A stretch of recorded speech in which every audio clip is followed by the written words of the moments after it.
2020 সালের অক্টোবর মাস প্যারিসের কাছে একটা স্কুল, একজন শিক্ষক নাম স্যামুয়েল প্যাটি। তিনি তার ক্লাসে মত প্রকাশের স্বাধীনতা নিয়ে পড়াচ্ছিলেন। তিনি ক্লাসে কিছু কার্টুন দেখালেন যেগুলো ফরাসি ব্যঙ্গ পত্রিকা শার্লি অ্যাবদো প্রকাশ করেছিল। সেই কার্টুনগুলোর মধ্যে একটা ছিল নবী মুহাম্মদ সাল্লাল্লাহু আলাইহি ওয়াসাল্লামের ছবি। ক্লাসের পরে একটা অভিভাবক অভিযোগ করলেন। সে অভিযোগ সোশ্যাল মিডিয়ায় ছড়ালো। কয়েকদিন পরে একজন 18 বছরের তরুণ ওই শিক্ষকের জন্য স্কুলের বাইরে অপেক্ষা করছিল। প্যাটি স্কুল থেকে বেরিয়ে আসতেই সে আক্রমণ করল, মাথা কেটে নিল। পুরো ফ্রান্স স্তব্ধ হয়ে গেল। প্রেসিডেন্ট ইমানুয়েল ম্যাক্রো ঘোষণা করলেন, আমরা পিছিয়ে যাব না। ইসলামী সন্ত্রাসবাদের বিরুদ্ধে কঠোর পদক্ষেপের কথা বললেন। কিছু মুসলিম সংখ্যাগরিষ্ঠ দেশ ক্ষুব্ধ হল। তুরস্কের প্রেসিডেন্ট এরদোয়ান ম্যাক্রো সমালোচনা করলেন। বয়কট শুরু হলো এবং পৃথিবী আবার একটি পুরনো প্রশ্নের মুখোমুখি হলো, ফ্রান্স আর ইসলাম কি একসাথে থাকতে পারে? কিন্তু এই প্রশ্নটা ভুল। আরও সঠিক প্রশ্ন হলো, ফ্রান্স এবং ইসলামের মধ্যে এই উত্তেজনা কোথা থেকে আসছে? এর ইতিহাস কি? এটি কি শুধু সাম্প্রতিক সমস্যা নাকি শতাব্দীর পুঞ্জীভূত কিছু? এই প্রশ্নের উত্তর সহজ নয়, কারণ এই গল্পে দুই পক্ষেরই সত্যতা আছে, দুই পক্ষেরই ব্যাখ্যা আছে এবং দুই পক্ষেরই ভুল আছে। এবং এর জটিলতাটা না বুঝলে পুরো বিষয়টি বোঝা যাবে না। বিন্দুর আজকের পর্বে সেই গল্পটাই বলবো। ফ্রান্স এবং ইসলামের সম্পর্ক বুঝতে হলে একটি ফরাসি শব্দ বুঝতে হবে, লাইসিতে। ইংরেজিতে সেকুলারিজম বলা হয়, কিন্তু ফরাসি লাইসিতে এবং সাধারণ সেকুলারিজম এক জিনিস নয়। বেশিরভাগ গণতান্ত্রিক দেশে সেকুলারিজম মানে রাষ্ট্র ধর্মের ব্যাপারে নিরপেক্ষ। ধর্ম থাকবে, মানুষ পালন করবে, রাষ্ট্র হস্তক্ষেপ করবে না। ফরাসি লাইসিতে অনেকটা ভিন্ন।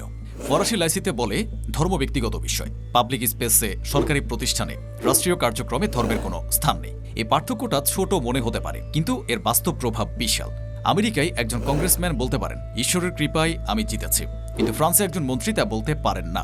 ব্রিটেনে স্কুলের ধর্মীয় শিক্ষা পাঠ্যক্রমের অংশ। ফ্রান্সে সরকারি স্কুলে কোনো ধর্মীয় শিক্ষা নেই। জার্মানিতে চার্চ কর আছে, সরকার ধর্মীয় প্রতিষ্ঠানের জন্য কর সংগ্রহ করে। ফ্রান্সে এটা অকল্পনীয়। এই লাইসিতে কোথা থেকে এলো?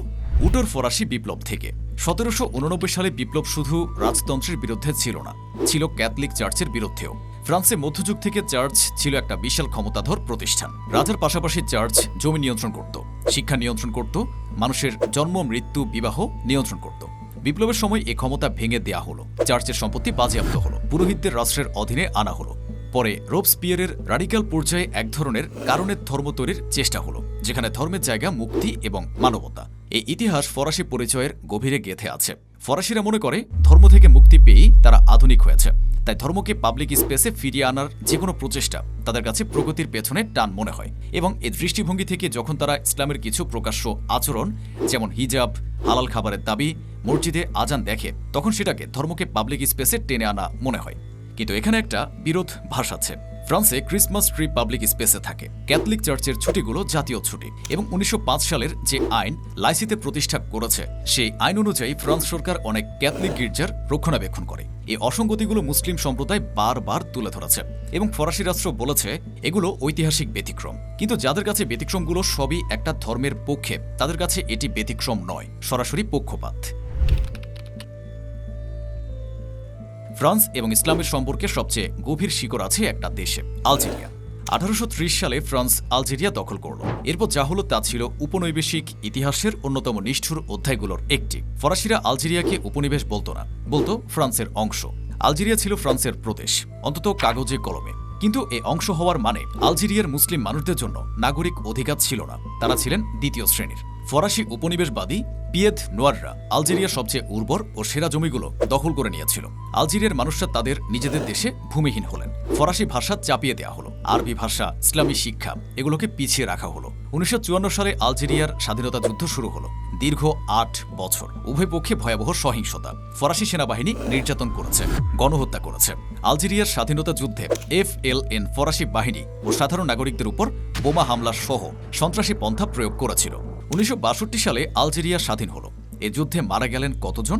ফরাসি সরকারি হিসাবে প্রায় 3 লাখ। আলজেরিয়ান সরকারের দাবি 10 লাখেরও বেশি। সংখ্যাটা নিয়ে বিতর্ক আছে, কিন্তু এটা নিশ্চিত রক্ত অনেক ঝরেছে এবং সেই রক্তের দাগ কখনো শুকায়নি। স্বাধীনতার পর লক্ষ লক্ষ আলজেরিয়ান ফ্রান্সে এলেন কাজের খোঁজে। ফ্রান্সের যুদ্ধ পরবর্তী পুনর্নির্মাণে তাদের হাতের শ্রম লাগলো। তারা এলেন যে দেশে, সেই দেশ তাদের পূর্বপুরুষদের দেশ দখল করা ছিল।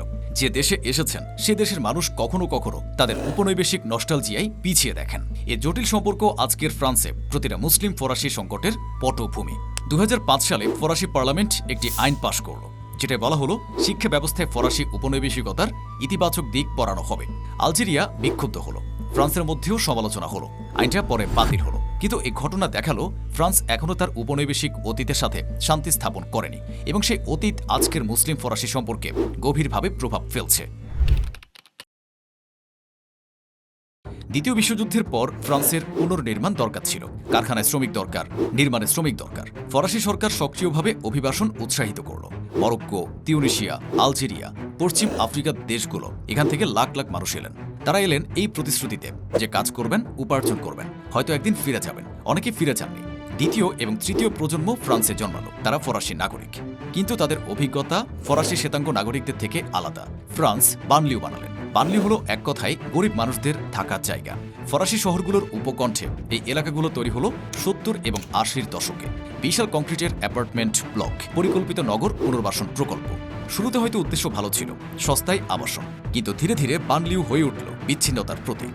যে অভিবাসী পরিবারগুলো এলেন তাদের বানলিউতে রাখা হলো, শহরের ভেতরের সুবিধা থেকে দূরে, ভালো স্কুল থেকে দূরে। তাদের সন্তানরা একই বানলিউতে বড় হলো, একই স্কুলে পড়ল, বেকারত্বের সাথে লড়াই করল।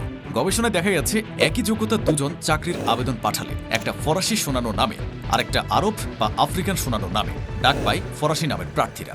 এই বৈষম্য বানলিউর মানুষের নিত্যদিনের অভিজ্ঞতা, এবং এই বৈষম্যের মধ্যে বড় হওয়া একটা প্রজন্ম যখন ধর্মের দিকে ঝোঁকে, তখন সেটাকে কি শুধু ইসলামী মনোবাদ বলা ঠিক হবে, নাকি এটা প্রান্তিকতার প্রতিক্রিয়াও? এই প্রশ্নটা ফ্রান্সে স্বীকার করা হয় কম। 1989 সাল প্যারিসের কাছে ক্রেইল শহরের একটা স্কুলে 3 জন মুসলিম মেয়ে হিজাব পরে স্কুলে এলেন। প্রধান শিক্ষক তাদের ক্লাসে ঢুকতে দিলেন না। এই ঘটনা ফ্রান্সে বিশাল বিতর্ক তৈরি করল।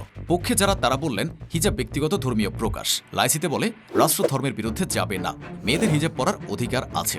বিপক্ষে যারা তারা বললেন স্কুল একটি পাবলিক প্রতিষ্ঠান, লাইসিতে বলে পাবলিক স্পেসে ধর্মীয় প্রকাশ থাকবে না, হিজাব একটা ধর্মীয় প্রতীক, তাই স্কুলে পড়ার অনুমতি নেই। এই হিজাব অ্যাফেয়ার ফরাসি রাজনীতিতে একটা দীর্ঘ বিতর্কের সূচনা করল। 2004 সালে আইন হলো সরকারি স্কুলে হিজাব এবং অন্য স্পষ্ট ধর্মীয় প্রতীক নিষিদ্ধ। এ আইন ইহুদিদের কিপা ও বড় ক্রুশও নিষিদ্ধ করে, কাগজে কলমে, কিন্তু বাস্তবে সবচেয়ে বেশি প্রভাব পড়েছে মুসলিম মেয়েদের উপর। 2010 সালে আরেকটা আইন, পাবলিক স্থানে মুখ ঢাকা নিষিদ্ধ, মানে নিকাব এবং বোরখা নিষিদ্ধ। এই আইনের পক্ষে ফরাসি যুক্তি, লাইসিতে নারী মুক্তি এবং পারস্পরিক যোগাযোগের প্রয়োজনীয়তা। এই আইনের বিরুদ্ধে মুসলিম এবং নাগরিক অধিকার সংগঠনগুলোর যুক্তি, একজন মহিলার পোশাক পরার অধিকারে রাষ্ট্র হস্তক্ষেপ করছে, এটা স্বাধীনতার বিরুদ্ধে। এই বিতর্কের একটা গুরুত্বপূর্ণ মাত্রা যেটা প্রায় এড়িয়ে যাওয়া হয়, সেটা হলো হিজাব পরা মহিলারা নিজেরা কি বলছেন। কে বলছেন এটা আমার পছন্দ, আমি কারো চাপে পড়ছি না। কেউ বলছেন পরিবারের চাপে পড়ছে, ফ্রান্সের আইন আমাকে মুক্তি দিয়েছে। দুটোই সত্যি, কিন্তু ভিন্ন ভিন্ন নারীর জন্য। কিন্তু আইন সবার জন্য একটাই, এবং যখন একটা আইন একটা সম্প্রদায়কে অন্যদের চেয়ে বেশি প্রভাবিত করে, তখন সেই আইনের নিরপেক্ষতা প্রশ্নবিদ্ধ হয়। 2015 সালের 7 জানুয়ারি প্যারিসের শার্লি অ্যাবদো পত্রিকার অফিসে 2 জন বন্দুকধারী ঢুকল। 12 জন মানুষ মারা গেলেন, কার্টুনিস্ট, সাংবাদিক, পুলিশ সদস্য। কারণ শার্লি অ্যাবদো নবী মুহাম্মদ সাল্লাল্লাহু আলাইহি ওয়াসাল্লামের কার্টুন প্রকাশ করেছিল, যে সুইস চার্লি, অর্থাৎ আমি শার্লি। পুরো ফ্রান্স এই স্লোগানে একত্রিত হল। ইউরোপের নেতারা প্যারিসের রাস্তায় হাঁটলেন। এ ঘটনা ফ্রান্সের মুসলিম অমুসলিম সম্পর্কে একটা গভীর ফাটল তৈরি করল। একদিকে ছিল মত প্রকাশের স্বাধীনতার প্রশ্ন। ফ্রান্স বিশ্বাস করে ব্যঙ্গচিত্র একটি মৌলিক অধিকার, কোনো ব্যক্তি বা আদর্শ সমালোচনার ঊর্ধ্বে নয়। অন্যদিকে ছিল সম্মানের প্রশ্ন। কোটি কোটি মুসলিমের কাছে নবী মুহাম্মদ সাল্লাল্লাহু আলাইহি ওয়াসাল্লামকে নিয়ে ব্যঙ্গচিত্র ধর্মীয় অনুভূতিতে গভীর আঘাত। এ দুটো অবস্থান কিভাবে মেলানো যায়? ফরাসি অবস্থান হলো মত প্রকাশের স্বাধীনতা সর্বোচ্চ, কেউ কষ্ট পাবে বলে কার্টুন আটকানো যাবে না। মুসলিম সমালোচকদের আহ্বান হলো মত প্রকাশের স্বাধীনতা মানে যা খুশি তাই করা নয়। একটা প্রান্তিক সংখ্যালঘু সম্প্রদায়ের ধর্মীয় অনুভূতিতে আঘাত করার নাম ব্যঙ্গ রাখাটা শক্তি ও ক্ষমতার অপব্যবহার। এই বিতর্কে একটা গুরুত্বপূর্ণ প্রশ্ন, শার্লি অ্যাবদো কি সব ধর্মকে সমানভাবে ব্যঙ্গ করে? উত্তর হলো তারা দাবি করে হ্যাঁ। ক্যাথলিক, পোপ, ইহুদি রাব্বি, মুসলিম নেতা সবাই তাদের কার্টুনে এসেছেন। কিন্তু সমালোচকরা বলেন ফ্রান্সে ক্যাথলিকরা সংখ্যাগরিষ্ঠ, প্রতিষ্ঠিত এবং ক্ষমতাবান। তাদের ব্যঙ্গ করা আর একটি প্রান্তিক সংখ্যালঘুকে ব্যঙ্গ করা দুটো সমান নয়। এই যুক্তিগুলো সহজে মেলে না, কিন্তু এই মেলানোর চেষ্টা না করলে ফ্রান্সের মুসলিম সম্প্রদায় কখনো সত্যিকার অর্থে অন্তর্ভুক্ত অনুভব করবে না। 2015 সালের 15 নভেম্বর ফ্রান্সের প্যারিসের বাটাক্লাঁ কনসার্ট হল, কয়েকটি রেস্তোরাঁ এবং স্তাদ দ্য ফ্রান্স স্টেডিয়ামের কাছে একযোগে ভয়াবহ সন্ত্রাসী হামলা চালানো হয়। 130 জনের বেশি মানুষ মারা গেলেন। ইসলামিক স্টেট দায় স্বীকার করল। এ হামলা ফ্রান্সের ইতিহাসে অন্যতম ভয়াবহ সন্ত্রাসী ঘটনা। এরপর ফ্রান্সের জরুরি অবস্থা জারি হলো, পুলিশি তৎপরতা বাড়ল, মুসলিম সম্প্রদায়ের উপর নজরদারি তীব্র হলো এবং ফরাসি সমাজে যে প্রশ্নগুলো আগে থেকে ছিল সেগুলো আরও তীব্র হলো। হামলাকারীরা অনেকেই ছিলেন ফরাসি বা বেলজিয়ান নাগরিক। তাদের অনেকে বানলিউতে বড় হয়েছেন। এটা ফ্রান্সের জন্য একটা অস্বস্তিকর সত্য, কারণ এটা জিজ্ঞাসা করতে বাধ্য করে কি কারণে এই তরুণরা সন্ত্রাসে এসে পৌঁছালো। ধর্মীয় উগ্রবাদ একটা কারণ নিশ্চিতভাবে, কিন্তু শুধু কি ধর্ম, নাকি বৈষম্য, বঞ্চনা, পরিচয়ের সংকট এগুলো ভূমিকা রেখেছে? এই প্রশ্নগুলো জিজ্ঞেস করা ফ্রান্সে অনেক সময় সন্ত্রাসের ন্যায্যতা দেওয়া হিসেবে দেখা হয়। কিন্তু প্রশ্ন জিজ্ঞেস করা এবং সন্ত্রাসের ন্যায্যতা দেওয়া এক জিনিস নয়। সন্ত্রাস কোনো কারণেই গ্রহণযোগ্য নয়, কিন্তু সন্ত্রাসের কারণ না বুঝলে সমাধান পাওয়া যায় না। এই গুরুত্বপূর্ণ পার্থক্যটা ফ্রান্সের পাবলিক বিতর্কে প্রায়ই হারিয়ে যায়। এখানে একটা কথা স্পষ্ট করে বলা দরকার, ফ্রান্স কি ইসলাম বিদ্বেষী? এই প্রশ্নের উত্তর সরল হ্যাঁ বা না নয়। ফ্রান্সে ইসলাম ফোবিয়া আছে, এটা অস্বীকার করার উপায় নেই। মসজিদে হামলা হয়, মুসলিম মহিলারা হিজাবের কারণে গালাগাল শোনেন, মুসলিম নামের কারণে চাকরিতে বৈষম্য হয়, ডানপন্থী রাজনীতিবিদরা মুসলিমদের আক্রমণকারী হিসেবে চিত্রিত করেন। এগুলো বাস্তব। কিন্তু একই সাথে এটাও বলা দরকার, ইসলামের কিছু ব্যাখ্যা বা চর্চার সমালোচনা করা ইসলাম ফোবিয়া নয়। নারীর অধিকারের প্রশ্নে, গণতান্ত্রিক মূল্যবোধের প্রশ্নে, সহিংস জিহাদের প্রশ্নে ইসলামী চিন্তার কিছু ধারাকে প্রশ্ন করা এটা সমালোচনা, বিদ্বেষ নয়। এবং মুসলিম লেখক, চিন্তাবিদ, নারীবিদরাও ইসলামের বিভিন্ন ধারার সমালোচনা করেন। সমস্যা হলো ফ্রান্সে এবং ইউরোপে এই দুটো জিনিসই প্রায় গুলিয়ে যায়। ইসলামের সমালোচনা মানেই মুসলিমদের বিরুদ্ধে বিদ্বেষ, এটা ভুল। মুসলিমদের বিরুদ্ধে যে কোনো কথাই মুক্ত সমালোচনা, এটাও ভুল। এই সূক্ষ্ম পার্থক্য রক্ষা করা কঠিন, বিশেষত যখন রাজনৈতিক উত্তেজনা থাকে, এবং এটাই ফ্রান্সে ইসলাম নিয়ে বিতর্ককে এত জটিল করে তোলে। একটা উদাহরণ, শার্লি অ্যাবদোর কার্টুন। এটা কি মত প্রকাশের স্বাধীনতা? হ্যাঁ, আইনগতভাবে। কিন্তু এটা কি দায়িত্বশীল? এই প্রশ্নের উত্তর সবার একরকম নয়, এবং এই দুটো প্রশ্ন আলাদা করে না বললে বিতর্ক কোনো জায়গায় পৌঁছায় না।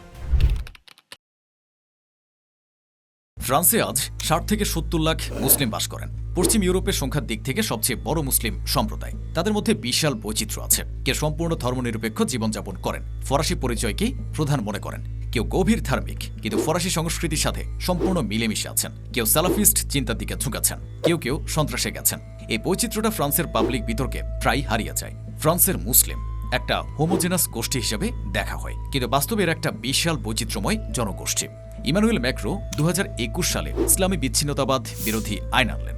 এই আইনে মসজিদের উপর রাষ্ট্রীয় নিয়ন্ত্রণ বাড়ানো হলো, বিদেশি অর্থায়নে বিধিনিষেধ এলো, ধর্মীয় সংগঠনের উপর নজরদারি বাড়ল। ম্যাক্রো বললেন এটা ইসলামের বিরুদ্ধে নয়, এটা ইসলামের নামে যে বিচ্ছিন্নতাবাদ, রিপাবলিক থেকে আলাদা হয়ে যাওয়া, তার বিরুদ্ধে।